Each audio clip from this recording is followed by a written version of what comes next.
Our episodes deal with serious and often distressing incidents. If you feel at any time you need support, please contact your local crisis centre.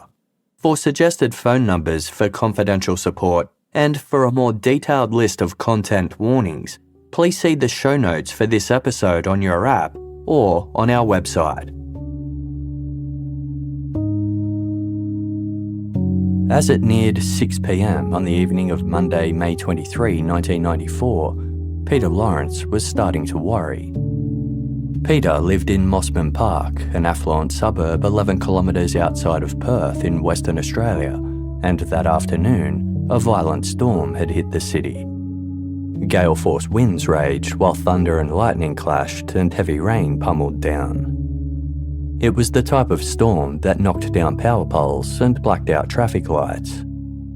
Worryingly, Peter's wife, 45-year-old Pamela Lawrence, still hadn't arrived home from work, nor had she called to say she was running late. Pamela owned an upscale jewellery store called Flora Metallica, which was located on Glyde Street, a few minutes' drive from the couple's home. It wasn't a typical jewellery store, but instead offered a variety of quirky giftware and original items handmade by Pamela in her small shed-turned workshop at the rear of the property.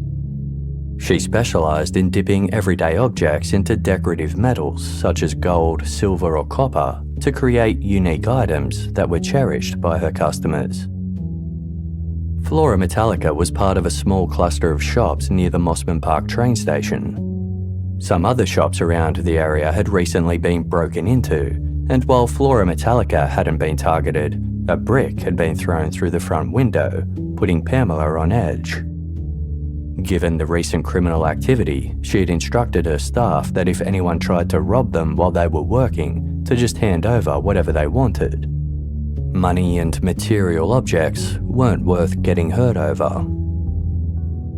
When Peter still hadn't heard from Pamela by 6:15 p.m, he called Flora Metallica to see what time she thought she'd get home. But there was no answer. His concern increasing, Peter decided to brave the storm to go down to the store and check on her.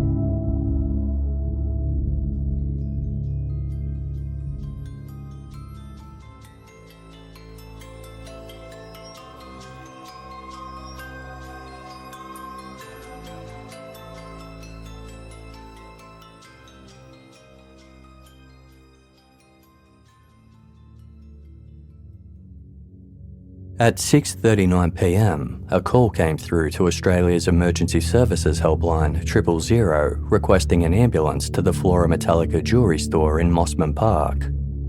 When the paramedics arrived, they found Pamela Lawrence lying on the ground in the kitchen area near the back door, unconscious and covered in blood. She had sustained severe head wounds which were bleeding profusely, and although she was still alive, she was barely breathing. Her husband, Peter, was kneeling by her side, trying desperately to stop the bleeding by holding a piece of material against her scalp. Pamela was loaded onto a stretcher and rushed to hospital. A visibly shaken Peter Lawrence told the police that he'd arrived at Flora Metallica to find the front door was locked, but the shop hadn't been closed up for the night. The lights were still on, and an A-frame sign and a pot plant, which Pamela typically brought inside overnight, was still out the front. Peter had unlocked the front door using his own key and taken the items inside, at which point he'd heard a strange noise coming from the rear of the shop. That's when he'd found Pamela in a pool of blood, clinging to life. After surveying the scene, Peter pointed out that no money appeared to have been stolen from the cash register, nor had any jewellery or inventory been taken. However, Pamela's purse, which she typically carried a couple of $100 cash in, was missing from her handbag. Despite all the efforts of the paramedics, Pamela Lawrence didn't survive her injuries, and at 7:15 she was pronounced deceased upon arrival at the hospital. Peter was allowed to return home to break the tragic news to his two grown daughters. They were soon joined by distraught loved ones as they collectively struggled to come to terms with what had happened. The major crime squad was called in, with the investigation led by Detective Sergeant Malcolm Sherville. A cursory search for the murder weapon turned up nothing, and before long, a blackout hit the area, putting the store into complete darkness. Unable to properly assess the crime scene, the decision was made to lock and guard the store overnight, with a thorough forensic examination scheduled to take place the next day. Given how heavy it was raining, investigators reasoned that any footprints in the ground outside of the store would already be long gone. Meanwhile, an autopsy revealed that Pamela Lawrence had died as a result of severe head wounds caused by an unknown blunt object. All up, she had sustained 12 blows. There were no defensive injuries, indicating she'd been caught off guard. A trail of blood leading from Flora Metallica's service counter suggested she'd been hit there first before being dragged to the space towards the back of the shop, where she was struck again. The forensic pathologist examined Pamela's injuries under a microscope and discovered that 7 of the wounds contained specks of an unknown bluey-green material as well as a peculiar pattern. He was informed that the police were considering the possibility that Pamela could have been killed using a tool taken from her workshop, such as a copper anode, a metal bar Pamela used in her jewellery making process. The forensic pathologist believed it was possible that their anode could have caused her injuries. Copper sulfate can produce a bluish colour similar to the specks found in Pamela's head wounds, and the copper anodes in Pamela's workshop were partly covered in blue-green crystals. However, the coloured material was sent to a forensic chemist who identified it as an oil-based enamel paint containing Prussian blue pigment.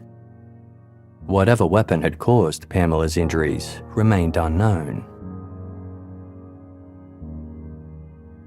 When Pamela's co-worker, Jackie Barsden, heard what had happened, she couldn't believe it.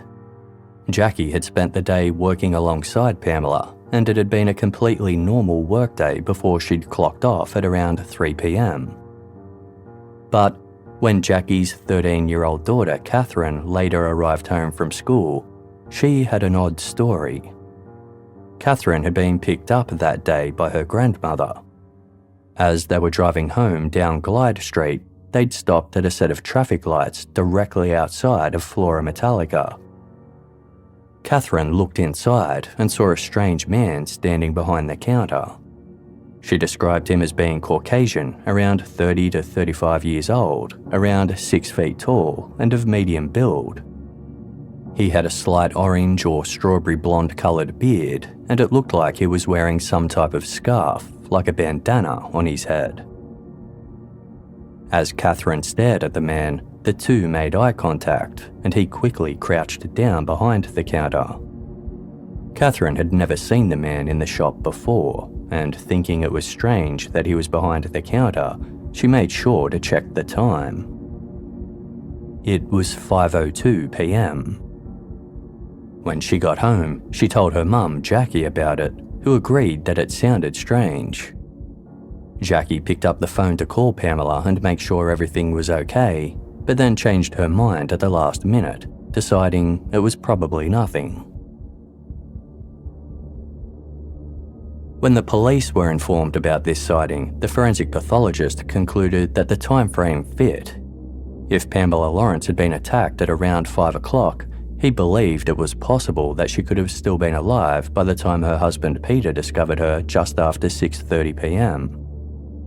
This timeline was narrowed down even further after phone records revealed that Pamela had spoken to a customer between 5:10 and 5:20 p.m. The man Catherine witnessed immediately jumped into the position of prime suspect, and an identikit drawing was created based on her description and sent out to the media. But there was other information for the police to consider too. Although Mosman Park was a prestigious area dotted with high-end luxury homes and well-to-do residents, it also had its share of government housing units and was home to many unemployed people who were struggling with substance abuse issues. Many of these people turned to crime to support their habits, and reports had come in about other people who had been seen acting suspiciously in the area. Questions were also raised as to whether the attack on Pamela could be related to one of the recent break-ins or to the brick that was thrown through the window of her store. Before long, the police had over 100 names on their list of persons of interest. Although Peter Lawrence had been at home with one of his daughters before making the grim discovery at Flora Metallica, being Pamela's spouse and the one to find her body, he came under suspicion too. The police had allowed him to leave the scene in his blood-soaked clothing, and when the forensic team requested that he bring the clothing back in for examination 2 days later, there was bad news. Peter had already thrown the clothes in an outside bin, and it had been raining heavily ever since, thwarting any chance of a reliable blood pattern analysis. The police looked into Peter and Pamela's relationship and learned that they'd been happily married for 23 years. Their 2 daughters, aged 17 and 20, were both university students who still lived at home. They told the police there had never been any violence or any other issues in their household, and that their parents were still very much in love. By all accounts, Pamela was a friendly, bubbly, and well-liked person. Naturally caring and affectionate, she was a former theatre nurse who had decided on a career change several years earlier, opening Flora Metallica with the full support of her husband. Pamela's creativity and talent was well regarded, and her store had recently attracted statewide attention.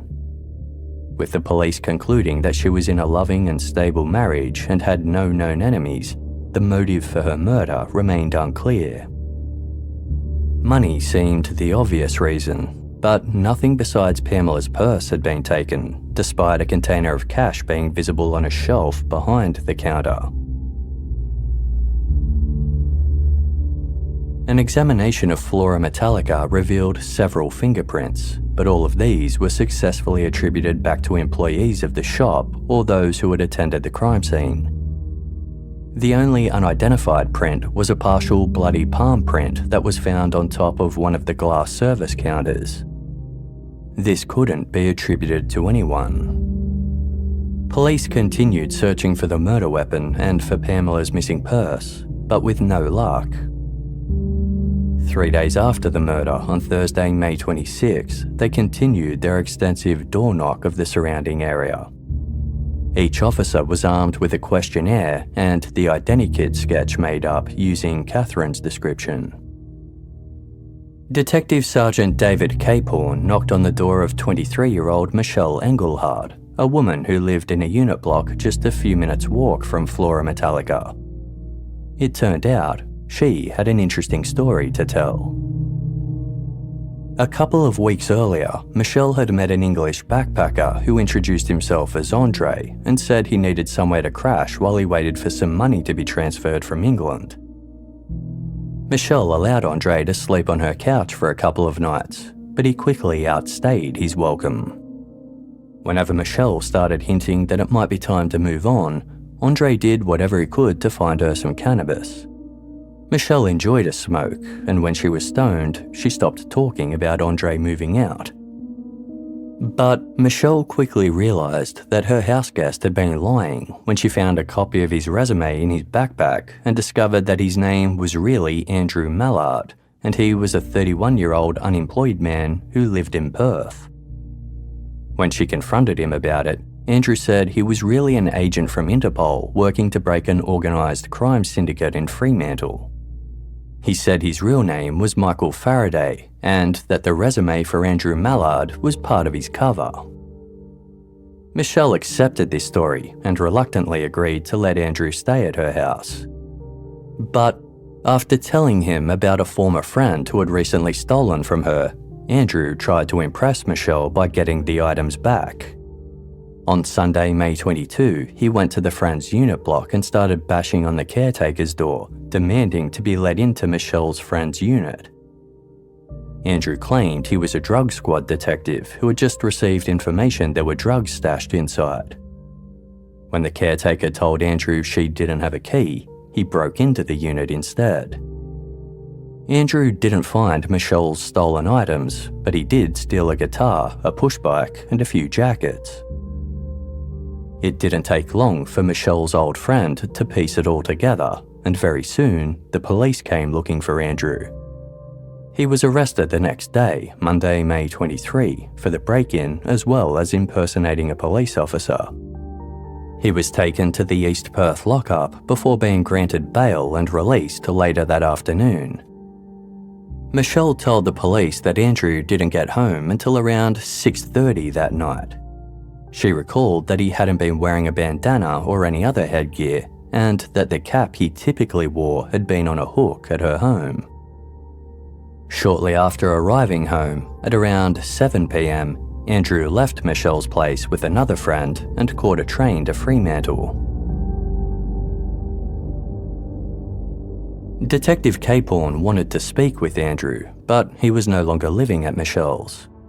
He had already attended court for the break-in charge, and the judge had recommended that he be sent to the Franklin Centre, a state-run mental health facility within Greyland Psychiatric Hospital that provides involuntary treatment of patients within the criminal justice system. There, he was required to undergo a 28-day assessment. Detective Capehorn's interest was officially piqued. 31-year-old Andrew Mallard was born in England to parents Roy and Grace Mallard. His father Roy had a long career in the army, and the Mallards were a hard-working, well-respected and law-abiding family. Andrew also had a sister named Jackie, who was 10 years his senior. The Mallards had left England in 1967 and moved to Western Australia, but Andrew struggled to fit into his new country. He was exceptionally tall for his age, which, combined with his British accent, made him a target for bullies.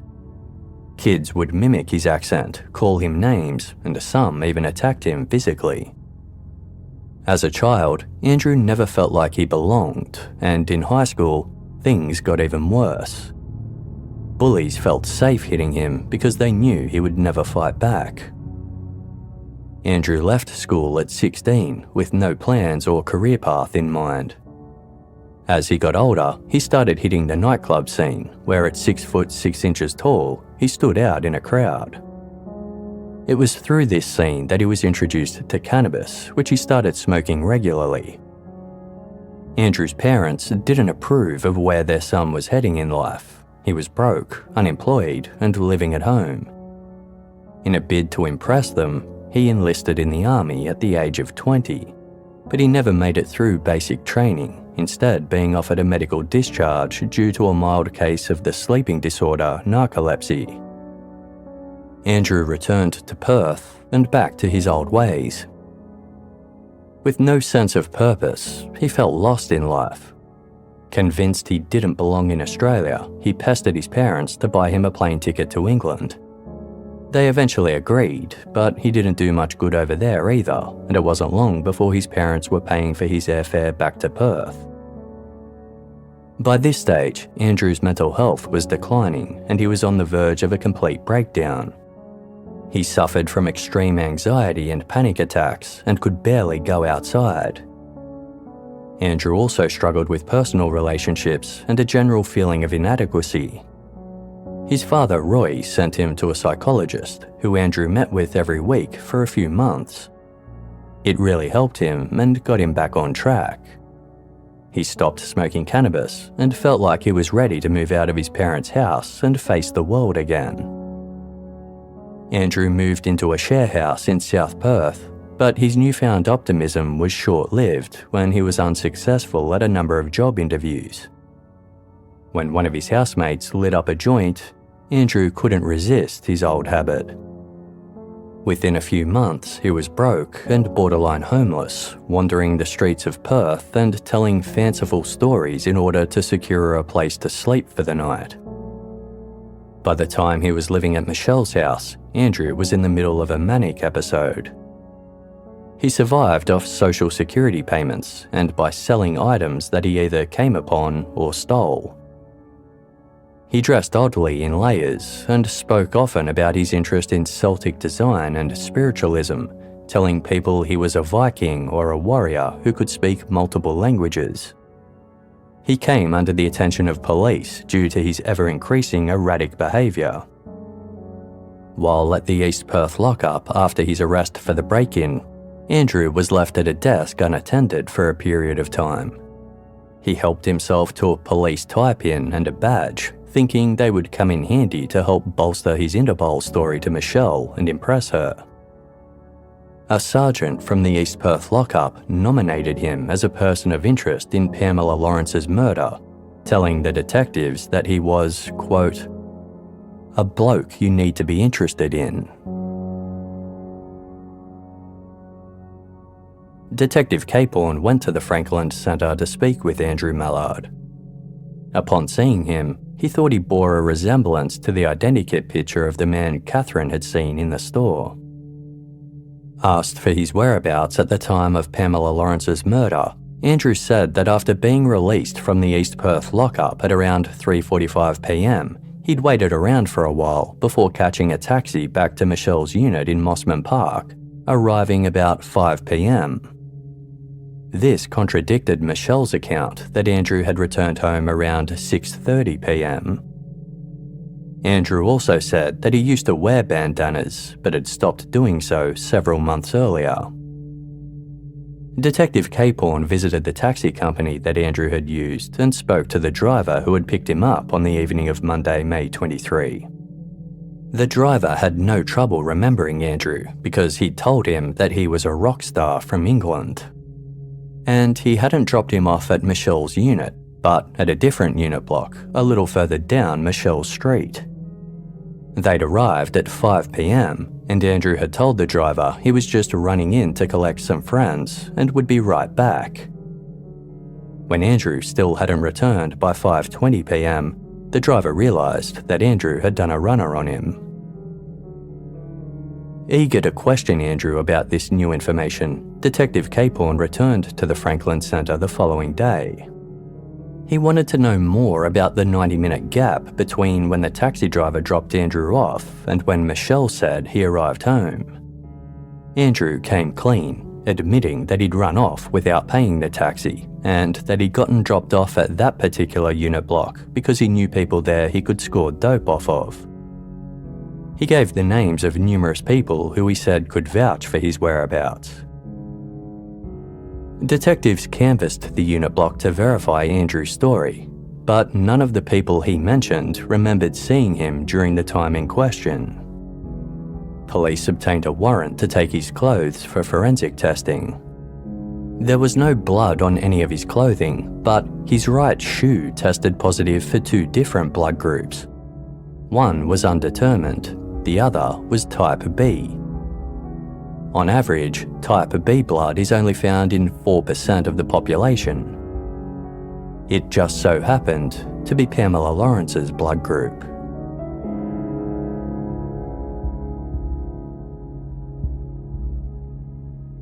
The discovery of the blood, combined with Andrew Mallard's inconsistent stories, lack of alibi, admitted drug use, and recent criminal history, had Detective Capehorn convinced that he'd found Pamela's killer. While the blood was tested for DNA, he briefed the rest of the team about what he'd so far uncovered. Then, on Friday, June 3, the results of the DNA test came back. It was the moment Detective Capehorn had been waiting for. But the initial tests showed that the blood wasn't Pamela's. It was Andrew's. A week later, on Friday, June 10, Andrew Mallard was released from the Franklin Centre, 2 days later than scheduled, with a diagnosis of manic depression and bipolar disorder. His condition was deemed manageable so long as he agreed to keep up regular appointments for treatment.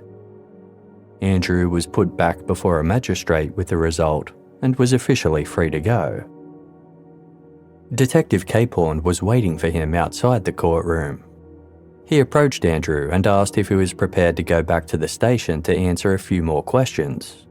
If so, Capehorn said he would give him back the clothes and shoes that had been confiscated for forensic testing. Having no other clothes of his own, Andrew agreed and was taken to an interview room at police headquarters. Given that he had agreed to the police interview voluntarily and wasn't under arrest, his rights weren't read to him, and despite his mental illness, he wasn't offered a lawyer or support person. Although the interview room was equipped with recording equipment, the police did not record their conversation. Asked again about his movements on the evening of Monday, May 23, Andrew Mallard reiterated his story about taking a taxi to the unit block in Mosman Park, where he did a runner and tried to score some cannabis before returning to Michelle Englehart's flat. He also informed the detectives that he'd actually been inside Flora Metallica in the days leading up to Pamela's murder. He said he was trying to sell some of his jewellery, but was told they weren't that type of store. The detectives started questioning Andrew's story, saying they'd spoken to the people he said could verify his alibi, and no one recalled seeing him at the unit that Monday evening. They prodded him with questions. How come you can't remember where you were or what you were doing, Andrew? Why are you lying, Andrew? What are you trying to hide, Andrew? Just make it easier on yourself and tell us the truth about what really happened. We can help you. Pressed about the inconsistencies in his story, Andrew said he was either confused or couldn't remember. He also claimed that he was a police informant, described himself as a flim-flam man, and made grandiose statements about his skills and intelligence. The detectives knew about the tie-pin and police badge that Andrew had stolen to impress Michelle. Asked about these items, Andrew said a friend had given them to him, not knowing that they had serial numbers, which proved he was lying. The interview went on for about 5 hours before it was put directly to Andrew that he might be responsible for Pamela Lawrence's murder. He emphatically denied it, stating, "I didn't murder her. I didn't do it. I swear to God I didn't murder her."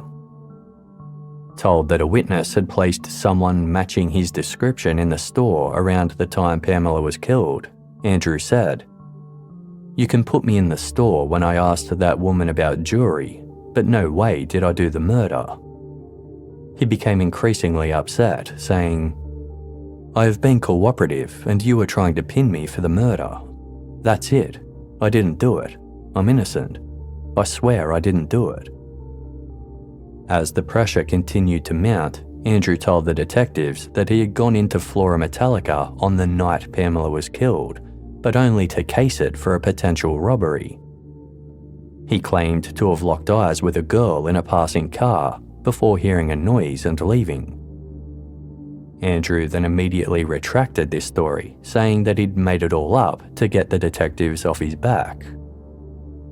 Asked then how he knew about the girl in the passing car, Andrew said, "I am a very intelligent man. I worked it out from the things you said to me."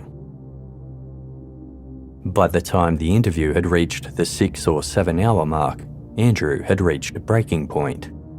He started crying, saying that the person who had murdered Pamela Lawrence was very scared and didn't want to get caught. He then started giving a strange third-person account of what he believed could have happened, saying that he could get into the killer's head and that the person responsible was evil. According to Andrew, the killer had just kept hitting Pamela and couldn't stop. With that, Detective Capehorn began reading Andrew his rights, but Andrew continued talking about the hypothetical killer. Andrew said that the killer was looking to steal something and had entered the store via the back door, only to find that Pamela Lawrence was still there, locking up. The killer got scared and started hitting Pamela on the head with a wrench. Once he started, he couldn't stop. He then looked outside and saw the teenager in the car looking at him, so he realised he had to get out. He dragged Pamela's body to the back door and realised she was making gurgling noises, so he hit her again before running out. He murdered her. He's very scared. He doesn't want to get caught, Andrew said. This person, the evil person, I don't know his name. When the detectives asked where the wrench was, Andrew said the killer had caught a train to the nearby suburb of North Fremantle and thrown it into the ocean. Outside of the interview room, lead detective Malcolm Shervill spoke to Peter Lawrence on the phone. Peter confirmed that a 10-inch Sidchrome brand wrench could possibly be missing from Pamela's workshop. As far as the detectives were concerned, Andrew's hypothetical third-person account was actually a confession. Detective Capehorn asked if the evil person he was talking about was himself, to which Andrew responded, "No, this evil person is not me."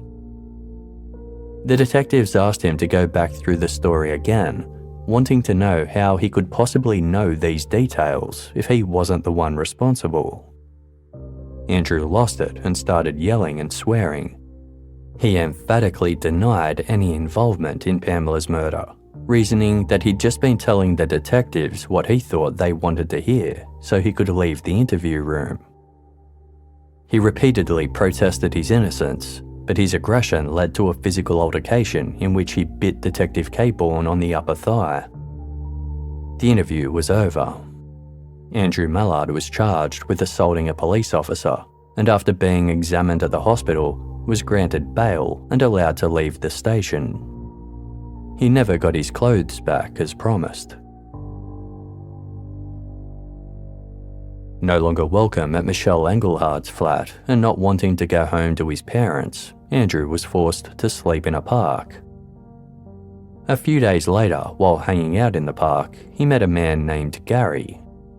The two immediately hit it off, and Andrew was impressed when Gary drove him around to score some dope. He was even more impressed when Gary treated him to a couple of nights in a hotel room. Gary said he was writing a book about Pamela's murder and that he wanted Andrew's help. He was curious to know Andrew's theory about what had happened. Andrew told Gary the same story he'd told the detectives. Gary then started mentioning possible weapons, asking Andrew if he believed a Sidchrome brand wrench could have been used in the murder. He also asked if Andrew thought there had been a lot of blood, what the killer did with his clothes, where the killer could have got the weapon from, and where they disposed of it afterwards. Andrew was happy to speculate. With Gary taking note of all his answers, he said the motive of the murder was likely robbery. The murder weapon was a wrench which had been thrown off a bridge into the Swan River. The killer had washed the blood off his clothes using the salt water in the river, which, in Andrew's words, would fuck with the forensics. It was clear that Andrew was not mentally well. Between the in-depth discussions about Pamela's murder, he was also smoking a lot of cannabis, and his behaviour was becoming more and more erratic. He started talking about how he had passed through several dimensions and saying that his soul could enter different bodies. He also told Gary he was really a Viking warrior. With that comment, Gary encouraged Andrew to participate in a makeover. He bought Andrew a second-hand pair of boots, an army jacket, and a kilt, and then took him to get his head partly shaved. "There you go, Andrew. You look much more like a Viking warrior now." In reality, Gary was an undercover police officer who had been sent to befriend Andrew. The reason Andrew had been allowed to leave the police station after being charged with assaulting an officer in the first place was that the detectives wanted to run an undercover operation on him. Other than the unrecorded ramblings about how he believed Pamela's murder could have happened, they had no evidence against him. They hoped Gary could coax something out, but again, while Andrew hadn't confessed directly, the police believed the story he was giving contained information that only the killer could possibly know. Fearing Andrew really was the murderer and seeing his behaviour become increasingly erratic, Gary started to fear for his safety. The undercover operation was called off with no admissions of guilt or any other evidence that could tie Andrew to the crime. On the morning of Friday, June 14, Andrew Mallard was due to attend court for the assault charge against him, but failed to show up. A warrant was therefore issued for his arrest, which was enacted upon by Detective Francis Brandom, an investigator who was working on Pamela's murder case. Brandon took Andrew back to the station for another round of questioning. Again, Andrew revealed his third-person theory of what he believed could have happened. This time, he added in a description of Pamela's injuries, saying he was able to do so because the police had shown him a photo during his first interview. When asked directly about the bandana that 13-year-old Catherine had seen the man in the store wearing, Andrew said he wasn't wearing a bandana that day, but he had been wearing a backwards cap. He agreed that when turned around, it might look like a bandana. The detectives then handed Andrew a piece of paper and asked him to draw the wrench he believed the killer had used. Andrew did as he was told, and remembering what Gary had told him, he even wrote the brand name Sidchrome on it. All up, Andrew was interviewed for 11.5 hours, only 30 minutes of which was recorded on video. Throughout the remaining 11 hours, the detectives merely took unsigned notes, just like they did during the first interview. When the tape was turned on, the detectives went back over Andrew's story and asked him various questions based on the information he'd given them, mostly while speaking in the third person, but also speaking in the first person at times. Okay, now I've told you that you don't have to undergo a video recorded record interview, is that correct? You told me that. And what's My response to that is I want to be video recorded so that I can be cleared. Okay, all right. Okay. We brought you in this morning and we had a conversation in relation to the murder of Pamela Lawrence at Mosman Park. Do you agree with that? I do. Okay. During the course of those discussions, you told us certain things. Okay, you said that you needed money. I did. Okay, and you told us that you went in through the rear of the shop at Flora Metallica. Is that what you told us? I told you that. Okay, I'm just going to go through that now, okay? What you told us. All right, we'll sort the rest out later, okay? So you told us that you went on the front on Glass Street and that you were looking back and you saw that the Flora Metallica, the door was shut. Yes. And that you thought that it was closed so it was safe to do a break. Is that what you told us? That's correct. Okay. You described the steps to us and you described the rear door and the fly screen door. I did. May I say something else? Okay, yeah, go on. If Pamela Lawrence was locking the store up, maybe she came in through the back way and the front door was already locked. Maybe. Okay. Yep. And she left the key in the back door, and that's why he had easy access, and that's why she didn't hear him until he was much. We'll go on with what you told us earlier, okay, before we go into anything else. You happy with that? I'm very happy with that. Okay, no problem. You told us that she became hysterical and started screaming. That's right, that's what I said. And that you said that you didn't mean... it's difficult because this is what you said. I didn't mean to... You said you didn't mean to... cause any further injury. Okay. Because I panicked, and at the time I thought I was on speed or drugs, but maybe not. I think you said initially that you only meant to knock her out. That's right. Okay. You told us that she was dressed in what? A skirt of some sort. Again, being a woman of taste and sophistication, she would have had to be worn not a skirt like this, but one that joins up. All right. Okay, but the fact is that you told us all these things, and you now say that was a complete pack of lies. That all that things that you told us. I say that is my version, my conjecture of what scene of the crime. Okay, no worries. We'll leave it at that. The detectives pressed on, saying, "You told us you went in through the rear of the shop at Flora Metallica. Now you said you went into the shed." "Yes," Andrew responded. "I told you that." "You told us you got a wrench. Is that correct?" the detectives asked. "A wrench from the toolbox," Andrew replied. The detectives pointed out that Andrew had told them he went into the store to rob Pamela. He responded, "This is what I imagined this person would say." The detective replied, "Okay, what I'm saying is this is what you told us, and you said to us you hit her how many times?" To which Andrew replied, "I would say 6 to 12 at the max." Although the detectives maintained that only the killer could possibly know this information, a lot of the details Andrew gave were actually incorrect. His description of Pamela's purse and handbag were wrong, as was his description of the car 13-year-old Catherine had been in. His description of Pamela's workshop at the back of the store and what was inside was also wrong. After the interview ended, Andrew Mallard still had to face court over the assault charges against him.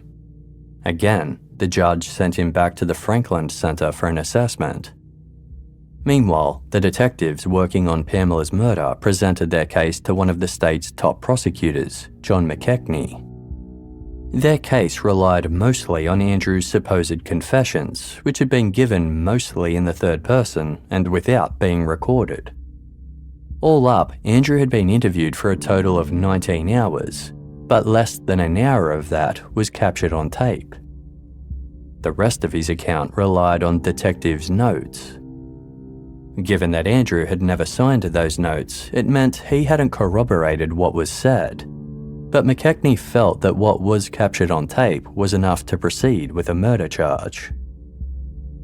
On July 19, 8 weeks after Pamela was killed, Andrew Mallard was released from the Franklin Centre and into the custody of detectives. He was charged with the murder of Pamela Lawrence. This time, he wasn't sent back to the hospital. He was sent to prison. At a subsequent preliminary hearing, the judge ruled that the unsigned records of Andrew's supposed confessions would be admissible at trial, and that, therefore, the prosecution had enough evidence to proceed. A trial date was set for November 2 the following year. Given that Andrew had no money, he was represented by a government-appointed public defender. Not convinced that the public defender assigned was up to the task, Andrew requested the more specialised skills of a senior barrister. The public defender actually agreed with him and applied for funding to get a barrister onto the case. But because they had left it so late, to make that happen, they would need an adjournment. The judge didn't allow them one, and the trial was to proceed as scheduled. When the trial commenced, the case was prosecuted by Ken Bates. In his opening address, he presented Pamela's murder as a robbery gone wrong. Bates's case was that Andrew went to the jewellery store with the intention of breaking in, thinking no one was there. He was surprised to see Pamela still there, working late. He panicked and bludgeoned her to death with a wrench. He stole her purse, but then due to his panicked state, he left before he could steal anything else. The video of Andrew's police interview was presented. Although the video started and ended with Andrew protesting his innocence, Bates described it as a confession, intricate in nature, with details only the killer could know. Detective Capehorn took the stand and gave evidence over several days. He went through the first 8-hour interview with Andrew, reading his unsigned written notes. Bates didn't call the undercover officer, Gary, as a witness. In fact, the undercover operation wasn't mentioned by the prosecution at all. And it wasn't mentioned by the defense either, because they didn't know what had ever happened. Andrew Mallard took the stand and gave evidence in his own defense, denying everything the prosecution was alleging. At one point, he even looked at Peter Lawrence directly and said, "I did not kill your wife, Mr. Lawrence. I had nothing to do with it." Andrew denied saying that he had killed Pamela with a wrench, claiming it was just his theory about what the killer might have used. The trial lasted for 2 weeks, and it didn't take the jury long to reach their verdict. Guilty. Andrew Mallard was sentenced on December 21, 1995, with the judge declaring, "You showed no sign of remorse during your trial or now. At trial, you displayed confident, assertive behaviour and displayed clear evidence you are a manipulative individual prepared to lie, cheat, steal, and defraud if the need arose. You went to the shop to commit burglary, But when you realised that you would be identified, you panicked and struck Pamela Lawrence repeatedly with a heavy wrench. Andrew stood up and screamed, insisting, "I did not." But the judge continued. "The blows were delivered until you were satisfied she was dead. Your sentence will be 20 years of strict security, life imprisonment." Andrew continued to scream and protest his innocence as he was dragged away. The 20-year sentence was just the non-parole period, which meant it was possible that Andrew would never be released, especially when a big factor in securing parole is remorse. Andrew Mallard appealed his sentence, and it was heard at the Court of Criminal Appeal in June 1996 before 3 Supreme Court judges. By this point, Andrew was being represented by a barrister who attacked the so-called confessions.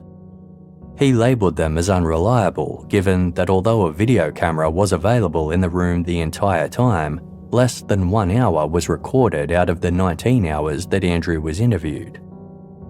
He also heavily attacked the inaccuracies of Andrew's supposed confession, such as the descriptions of Pamela's purse, the car Catherine was driving past in, and Pamela's store itself.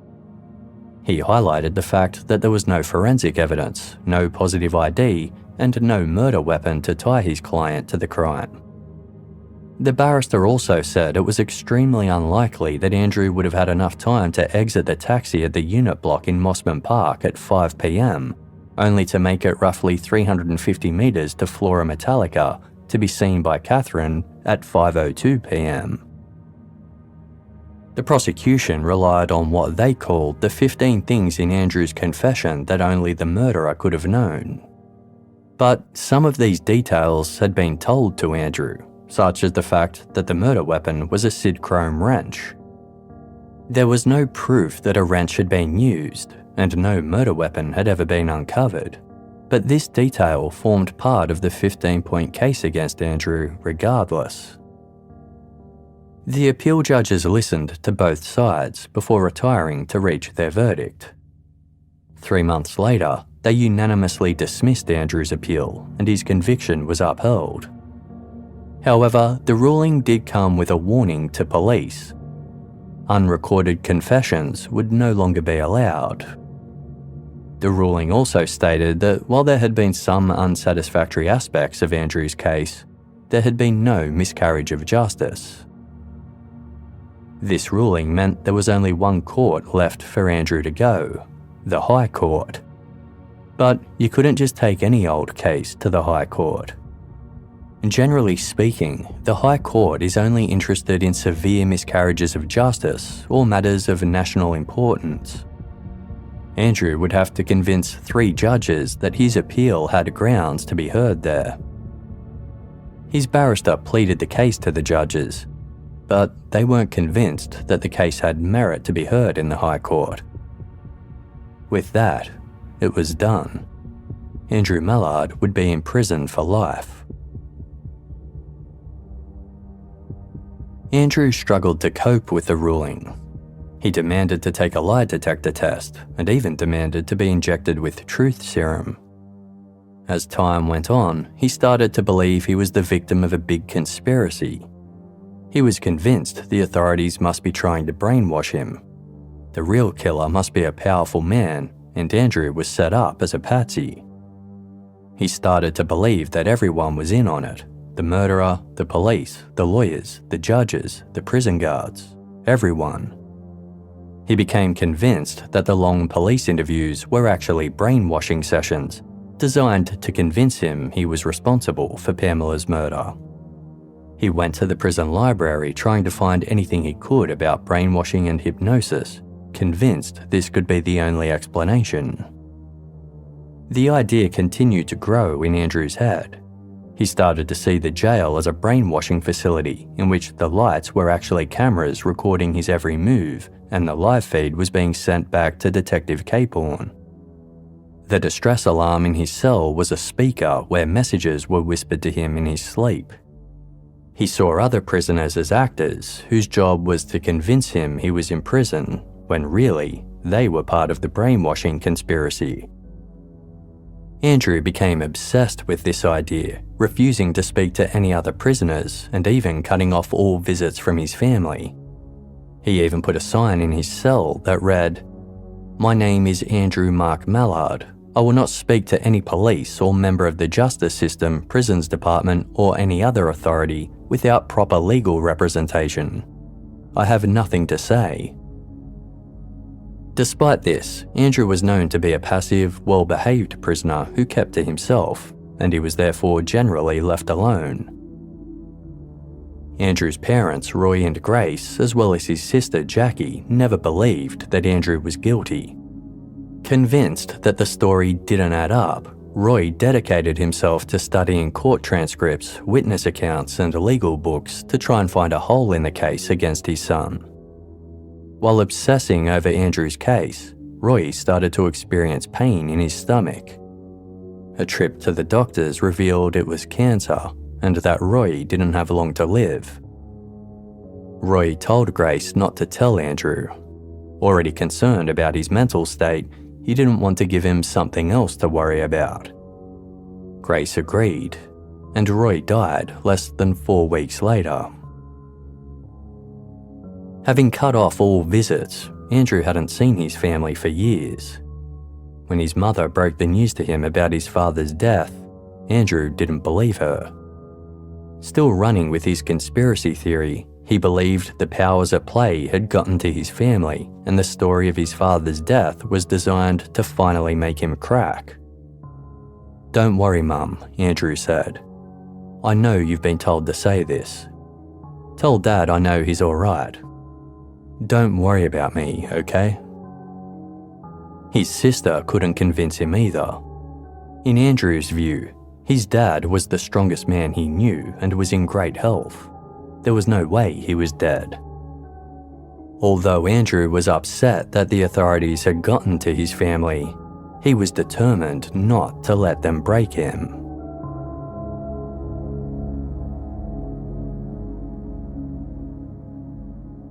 Grace Mallard never wavered from her belief that her son was innocent. She spoke to anyone she could about his case, including Colleen Egan, an investigative journalist for Channel 7's current affairs program Today Tonight. While Colleen wasn't interested in covering the story for Today Tonight, she was interested in it personally. What caught her attention was a letter that a well-known barrister named Malcolm McCusker had written to the Mallard family. As a former court reporter, Colleen knew who was who in the legal circles, and McCusker was well respected. He had written that he found Andrew's case very unsettling, but nothing could be done unless fresh evidence emerged. Only then, if presented to a jury, might the outcome change. That was enough to encourage Colleen to take a look at the court transcripts. She soon became convinced that Andrew had been given a raw deal and agreed to help, enlisting the assistance of his defence barrister who offered his services for free. When Andrew's family went to tell him that a reporter was interested in helping them, he was far from impressed.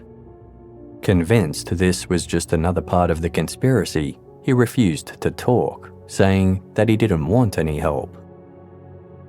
Colleen advised Andrew's family that they should worry about getting Andrew psychiatric help before they worried about fighting the case against him. The prison was initially reluctant to force Andrew into any treatment.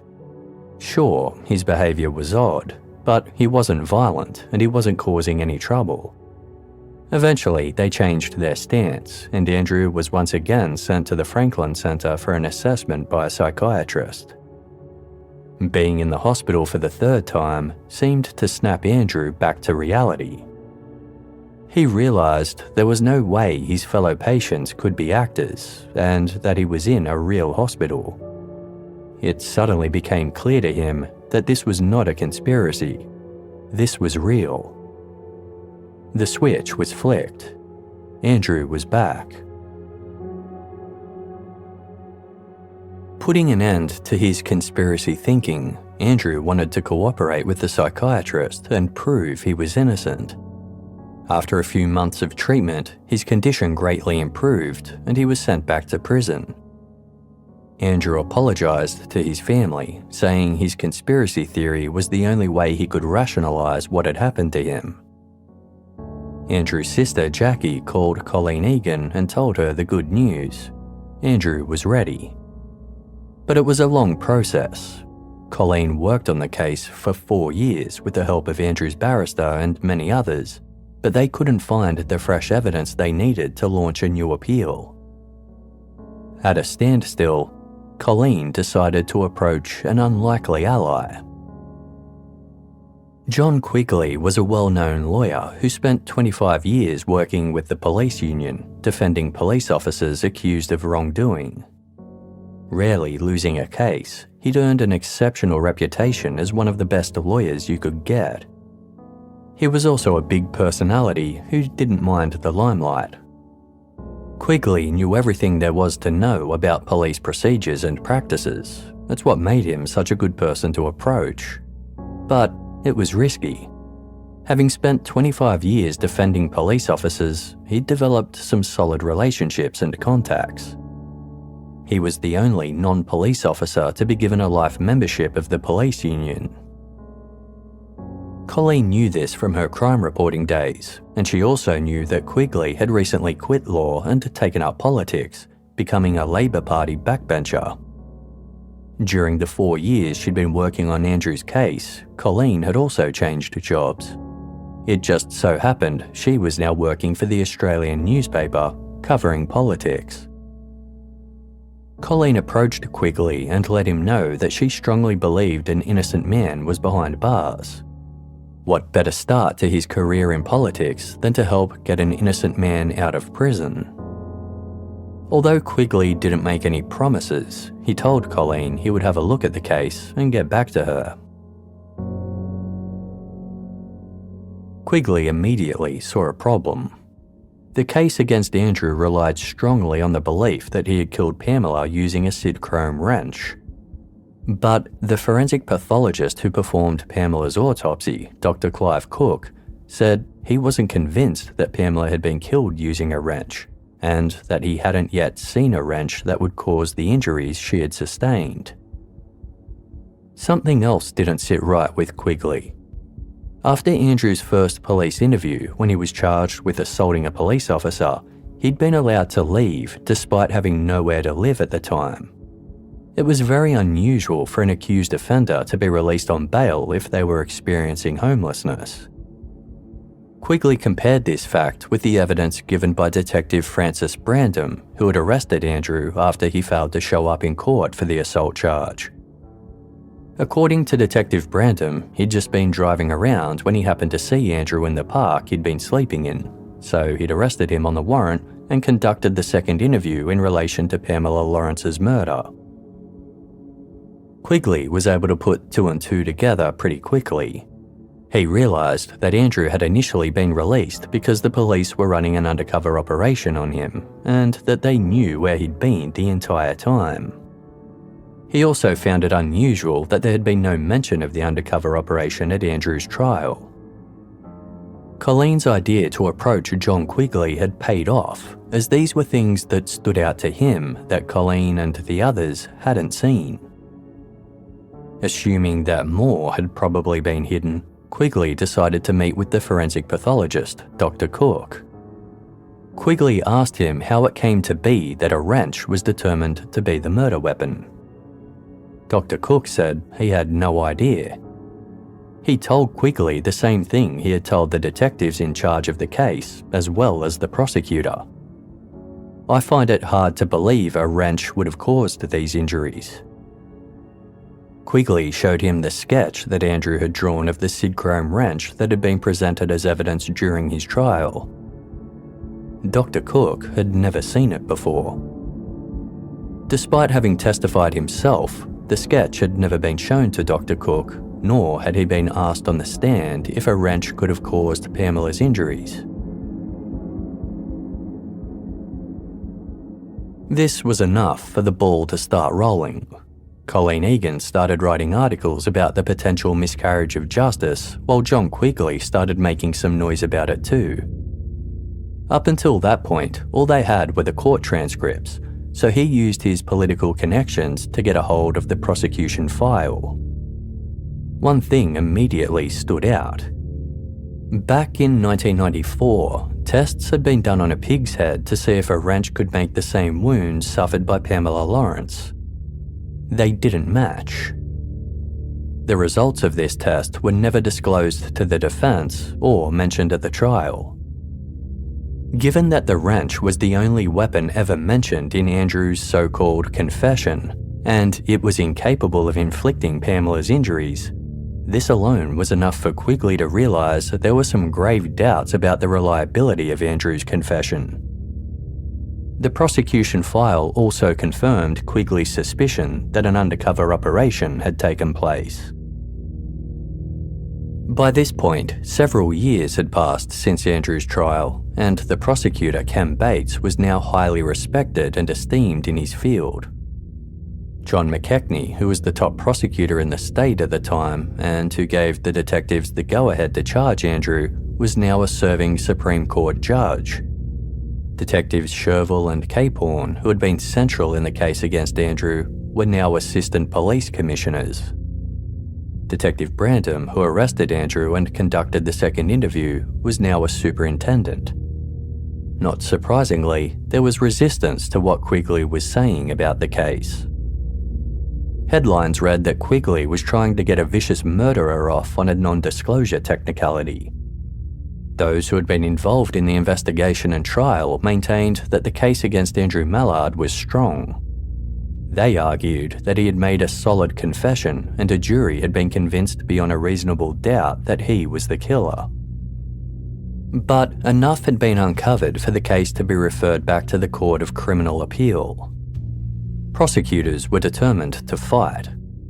While they conceded that they should have disclosed all of the information, they maintained it was just an oversight and wouldn't have affected the outcome of the trial.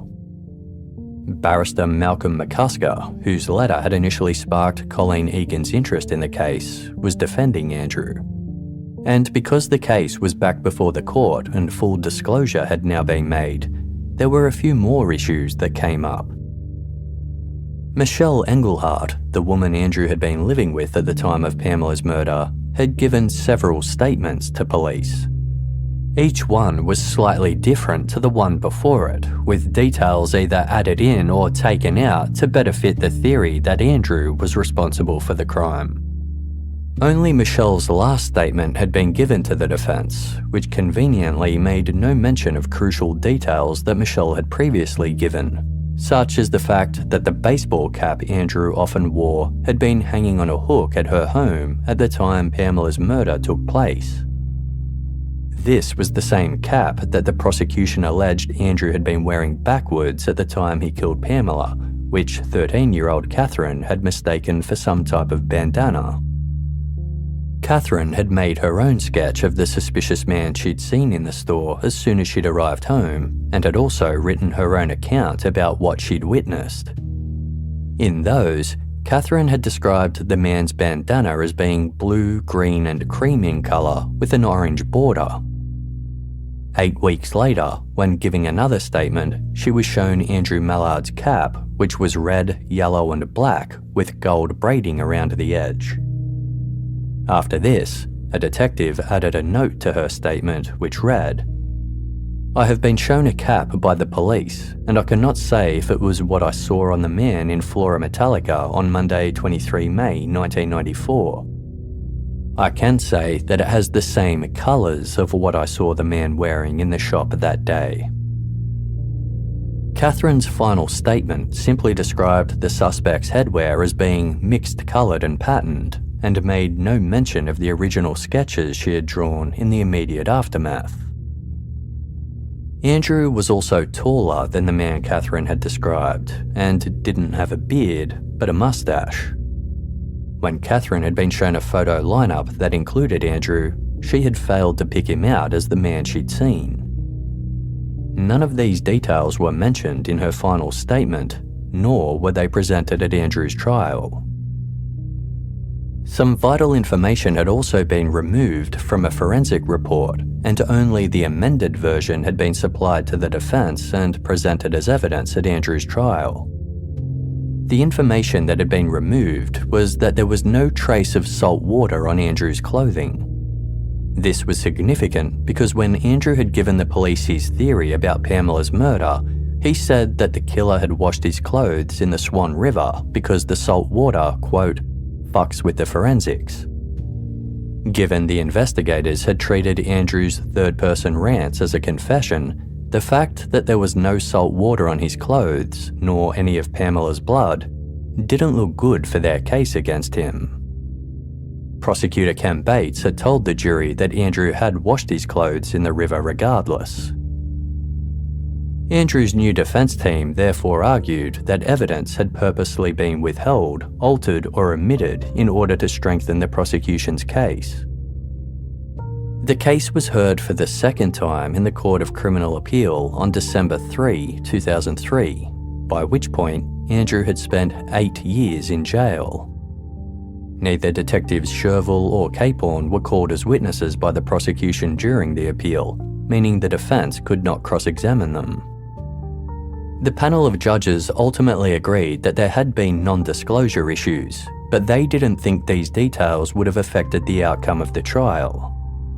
Their ruling was unanimous. Appeal dismissed. Conviction upheld. Undeterred, Andrew's defence team applied to have their case heard in the High Court, and this time, their application was successful. On October 27, 2004, almost a year after their appeal was rejected, the High Court judges granted special leave to hear Andrew's case. While this meant his legal team had gotten a foot in the door, there was still a long road ahead, and it would still be another year before the case was heard. The High Court operates separately to the state systems and is located in Canberra, the nation's capital. Andrew's team were far more optimistic that they'd get a fair hearing outside of Western Australia. The High Court hearing went ahead on October 6, 2005, and Andrew's team outlined the same evidence and issues which they believe amounted to a wrongful conviction. Again, the judges reached a unanimous decision, but unlike the appellate judges before them, they believed that the only evidence linking Andrew to the crime were admissions to police which they labelled as bizarre and fanciful statements, and concluded that he had indeed suffered a miscarriage of justice. Andrew's conviction was quashed and a retrial was ordered, with the Corruption and Crime Commission subsequently launching an investigation into the allegations of misconduct by the lead detectives and the prosecutor. The prosecution didn't back down, declaring they had every intention of pursuing the retrial. But their attitude changed when a judge ruled that Andrew's alleged unrecorded confessions and the accompanying unsigned interview notes would not be admissible in the second trial. On February 20, 2006, the prosecution cited this ruling as their deciding factor not to go ahead with a retrial. The police agreed, saying that the case would remain closed and that Andrew Mallard remained their prime suspect in Pamela's murder and that he'd only been let off on a technicality. After being locked up for 12 years, Andrew Mallard was free. A blood spatter expert was in Perth testifying in an unrelated trial when he saw the media coverage about Andrew's release. Intrigued, he studied the photos of Pamela's bloody clothing and formed an opinion about who had killed her. He believed the real person responsible for her murder was her husband, Peter Lawrence. Despite the police saying the case would remain closed, public pressure mounted and they were forced to reopen the case and have another look. A special crime squad was formed to re-examine every piece of evidence using technology that didn't exist 12 years earlier in the hopes it would uncover new information. And it did. The partial palm print that had been found on the glass countertop at the crime scene was fed through the computer system, and it quickly produced a match. But it wasn't what anyone was expecting.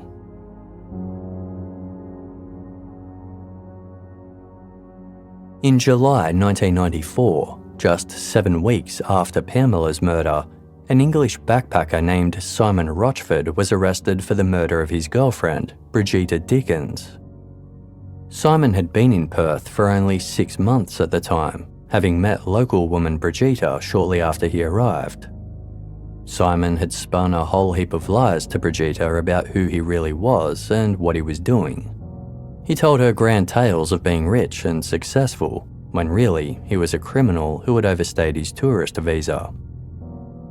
Brigitte had caught on to his lies and confronted Simon, threatening to report him to immigration. But Simon was the prime suspect in a stabbing murder back in England, and he didn't want to risk being deported. To save himself, Simon had bludgeoned Brigitte to death with a crude instrument he had made himself using a weight collar and an old saw handle, causing traumatic brain injury. He then dumped her body in the boot of her car along with the murder weapon, which he had painted blue. Simon didn't put up much of a fight when he was arrested for Brigitte's murder. He was interviewed by Detective Brantham, the same detective who had conducted Andrew Mallard's second interview just a month earlier, during which Simon made a full videotaped confession. Simon Rochford was subsequently sentenced to life in prison with a non-parole period of 15 years, which was 5 years shorter than what Andrew received. Brigitte's wounds were the same as Pamela's. The unknown pieces of blue material in Pamela's wounds were a perfect match to the paint from Simon's handmade weapon. Brigitte's autopsy had been conducted by the same forensic pathologist who conducted Pamela's, and some of the same detectives had worked on both cases. The same public defender who had defended Simon Rochford also went on to defend Andrew Mallard at his first trial.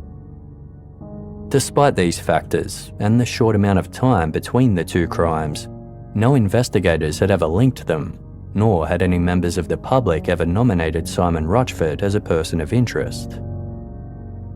At the time of Pamela's murder, Simon's fingerprints hadn't yet been put into the police computer system, and after he was arrested for killing Brigitte, no one had checked his prints against those found at Pamela's crime scene because the police were laser-focused on Andrew Mallard.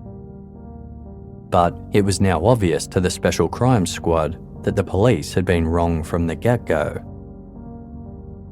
The blood spatter report that had named Peter Lawrence as the killer was criticised, as it was now undeniably clear that Peter had nothing to do with his wife's murder. But neither had Andrew Mallard. Andrew had actually crossed paths with Simon Rochford in jail. Although they never spoke, Andrew recalled that Simon would sit and stare at him all day. Some of the other prisoners even got the cases the two men were serving time for mixed up, saying to Andrew, "You're in here for that girl in the boot murder, aren't you?" Andrew would reply, "No, that's the other guy. I'm innocent of my crime." A detective was sent to Albany Prison to interview 38-year-old Simon Rochford. Simon denied having anything to do with Pamela Lawrence's murder and was placed on temporary suicide watch. We will never know what really happened inside Flora Metallica on the day Pamela died and why Simon Rochford did what he did. Because 8 days after that police interview, after the media publicly named him as the prime suspect in Pamela's murder, Simon took a putty knife from the prison garden and hacked through his wrist and neck, ending his life. In 2008, the Corruption and Crime Commission completed their inquiry, with the commission finding that Andrew's false confessions could only be explained by the mental illness he was suffering from at the time. The psychiatrist who had treated Andrew before and after his interviews with the police told the inquiry that Andrew's bipolar disorder had been exacerbated by his cannabis use, and that he'd been having trouble distinguishing fact from fiction around the time he made the so-called admissions. Had he been questioned about the confessions at Andrew's trial, the psychiatrist said he would have raised some serious doubts about their reliability. According to the Commission's findings, detectives Malcolm Shervill and David Capehorn had been so blinded by their tunnel vision on Andrew that they had changed aspects of the case to make it fit him better. A comprehensive report of the investigation was released to the public, which stated, "The Commission is satisfied that Detectives Capehorn and Sherville, who were together involved in the process, either by persistent and repeated questioning or by deliberately raising doubts in the witnesses' minds until they became confused, uncertain, or possibly open to suggestion, were instrumental in causing the witnesses to change their statements by being less particular as to clothing and headwear colour, so that more general descriptions could apply to Mr. Mallard. The process demonstrates a pattern which the Commission is satisfied cannot have been accidental or coincidence." The Commission ruled that Detectives Sherville and Capehorn, who are now Assistant Commissioners, be disciplined for misconduct, and that there were reasonable grounds for termination of their employment. Prosecutor Ken Bates got the same recommendation. Despite these findings, the Police Commissioner couldn't just go ahead and sack the officers involved. He had to conduct his own inquiry. Before that could happen, Malcolm Sherville resigned with full benefits, while David Capehorn resigned and took up another government job. Ken Bates resigned and received a six-figure payout. The judges involved in the trial and appeals process carried on with their careers. In May 2009, it was announced that Andrew Mallard would be receiving a $3.25 million payout from the government for the 12 years he spent in prison. A spokesperson for the Attorney General specified that it wasn't compensation, but a gift, and that if Andrew wanted compensation, he would have to continue his fight.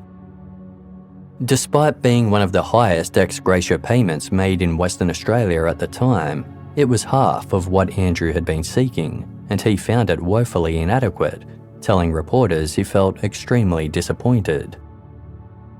His disappointment was shared by his longtime supporter, John Quigley, who told reporters, "This man was taken from the streets as a totally innocent person, imprisoned for 12.5 years, bashed in prison, sent to a psychiatric hospital where he was injected because he wouldn't accept his guilt. This is enormous what's happened to him. For a man who has had to fight against the system, the DPP, the police and the government for over 12 years to prove his innocence, it's a bitter and cruel blow to be told for the rest of your compensation, keep on fighting, sunshine. That is not fair." The years Andrew had spent in prison and the entire ordeal had taken a great toll on him. He was diagnosed with post-traumatic stress disorder and anxiety and underwent years of psychotherapy. He also continued to face scrutiny and abuse from certain members of the public who continued to believe he was guilty.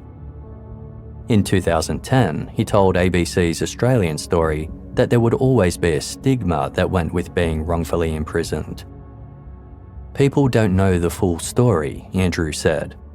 "They think I'm some sort of psycho, some sort of mentally ill patient. I had done nothing wrong. I was innocent and protested my innocence from the word go." Tired of being recognised in Perth and eager for a fresh start, Andrew moved to England. He had recently graduated from university with a degree in fine arts and planned to start a master's degree in London. More than anything, he wanted to meet his soulmate, someone with whom he could settle down and have a family. By 2019, things seemed to finally be working in his direction. 56-year-old Andrew had met a woman who lived in the United States and was head over heels in love. He travelled frequently to meet up with her, and on the evening of April 18, 2019, he called his mother and sister to say that he was getting married. The next day, his family received a call from the authorities to advise them that Andrew had been involved in a fatal hit-and-run accident while crossing Hollywood's Sunset Boulevard. The driver fled, leaving Andrew to die from his injuries. For Andrew's family, friends, and those who had dedicated years to supporting him, the news came as a complete blow. 5 days after Andrew's death, a 20-year-old Los Angeles resident named Christopher Smith turned himself in to police. He faced 4 years in prison, but later struck a deal, receiving 30 days of weekend detention, 30 hours of community service, and 3 years probation. Andrew's family told the prosecution it's what Andrew would have wanted, saying, "Andrew knew only too well, as do we, the trauma, both emotional and mental, that imprisonment brings." Speaking to Australian Story about Andrew's death, John Quigley said he couldn't adequately explain the feeling of grief that washed over him when he heard the news. Reflecting on the first time he'd ever met Andrew, Quigley said, "I held that man in my arms in prison and promised I'd never leave him. I felt just a little bit of me die when I heard this news." He described Andrew as a gentle man, an honest person, saying, "I just think it's so unfair, so sad what happened. I'd like to think that Andrew's soul is resting in peace." Andrew's death came as a painful shock for Pamela Lawrence's family as well. Speaking publicly about the case for the first time, Pamela's youngest daughter Katie told Australian Story that before Andrew had been cleared for her mother's murder, it had never occurred to her family that the justice system could fail so dismally.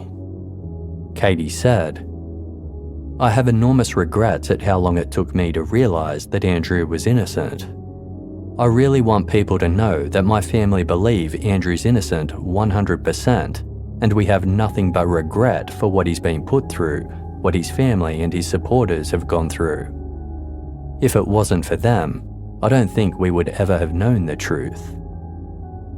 Despite everything that the Lawrence family had endured since Pamela was cruelly taken from them, Katie said, "The last thing that Mum would have wanted was for the wrong person to be punished over her death, and for another family to have to be put through such an unbelievable ordeal."